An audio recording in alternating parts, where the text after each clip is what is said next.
tiles. I remembered how to move. In one stride, I was out the kitchen, gasping for breath, my hands on my knees. In two strides, I was standing on our doorstep, staring dazedly at a crashed car in the middle of the road. Several of them scattered down the block. I recognized this one, Mrs. Petra's Honda Civic. The car had flipped onto its side, but I could see the scarlet dripping from the windows. There was someone in there, a little girl, 5 or 6 years old. Her mouth was wide, O-shaped, streaks of red pooling down her face, dark ringlets of hair stuck to her pale skin. Emily, her daughter. I didn't hear her cries until my ears popped again. But this time it wasn't just Emily. Screams were erupting across my neighborhood. Our town had come to a standstill, shrieking car alarms joining the cacophony of cries enveloping together. Pulling Emily out of the smoking wreck of the car, I covered the little girl's eyes and held her to my chest. What was left of Mrs. Petra was slumped in her seatbelt. It wasn't just my mother and Mrs. Petra. After taking Emily home, the effects of seeing my mother blown to pieces right in front of me started to blossom. I scratched the skin of my arm, but I couldn't get her off of me. She was caked into my hair and glued to my lashes. I spat several times, and then my gut lurched, heaving up undigested cereal.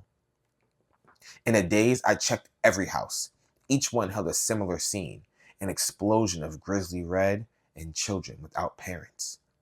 Once the ringing in my ears subsided and I regained some control over myself, I joined the growing crowd of kids searching for answers. A kid on a skateboard told me there had been a crash at the end of the road, and I remembered my siblings. I headed toward the school, feeling sick to my stomach. I found them among a group of kids sitting on the sidewalk looking dazed.